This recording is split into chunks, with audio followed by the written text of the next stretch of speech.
ഉത്തരം പറയേണ്ടത് നിങ്ങൾ മാത്രമല്ല, ഡോക്ടർ ഹരികുമാര മേനോൻ, നിങ്ങളുടെ മകൾ, ഇവരൊക്കെ പറയണം. നിങ്ങൾ ഉപേക്ഷിച്ചാൽ എന്റെ മോള് പിന്നെ അവളുടെ ജീവിതം നശിപ്പിക്കണം. അമ്മാവാ, ഇതൊന്നും ഇപ്പൊ സംസാരിക്കേണ്ട കാര്യമില്ല. അവർ ഹരിതി ഒന്ന് കണ്ടിട്ട് പോട്ടെ. ഞാൻ വിളിക്കാവളെ. വേണ്ട, വിളിക്കണ്ട. അവളെ കാണാൻ പറ്റില്ല. ദയവായി വാശി കാണിക്കരുത്. ഞങ്ങൾക്ക് അവളെ ഒന്ന് കണ്ടാ മതി. സാധ്യല്ല. ചന്ദ്ര, പോവാ നമുക്ക്. ബാലേട്ടാ, വന്നോരും പോയോരും ഒന്നും അല്ല നമ്മള്. അവളുടെ അച്ഛനാ ഞാൻ. എന്റെ രക്തത്തിൽ പറഞ്ഞതാ അവള്. ഞാൻ വിളിച്ചാൽ അവൾക്ക് വരാതിരിക്കാൻ പറ്റില്ല. മോളെ അമ്മോ, അമ്മോ, അമ്മോ, അമ്മോ.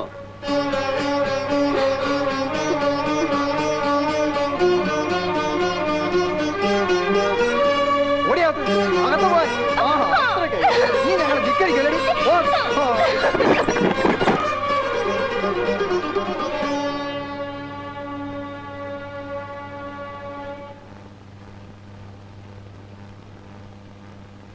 ചന്ദ്രദാസ്, ദയവായി ക്ഷമിക്കണം. അമ്മാവനൊരു മുൻകോപിയാണ്. ഞാൻ കൊണ്ടുവരാം അവളെ നിങ്ങളുടെ വീട്ടിൽ. ഞാൻ കൊണ്ടുവന്ന് കാണിച്ചു തരാം. വേണ്ട, നിങ്ങൾ ആരും കൊണ്ടുവരണ്ട. ഞാൻ കൊണ്ടുപോകും എന്റെ കുഞ്ഞിനെ. ഈ നാട്ടിൽ നിയമമുണ്ട്, കോടതിയുണ്ട്. ഇനി ചന്ദ്രദാസ് നിങ്ങളുടെ വീട്ടുപടിക്കൽ വരില്ല.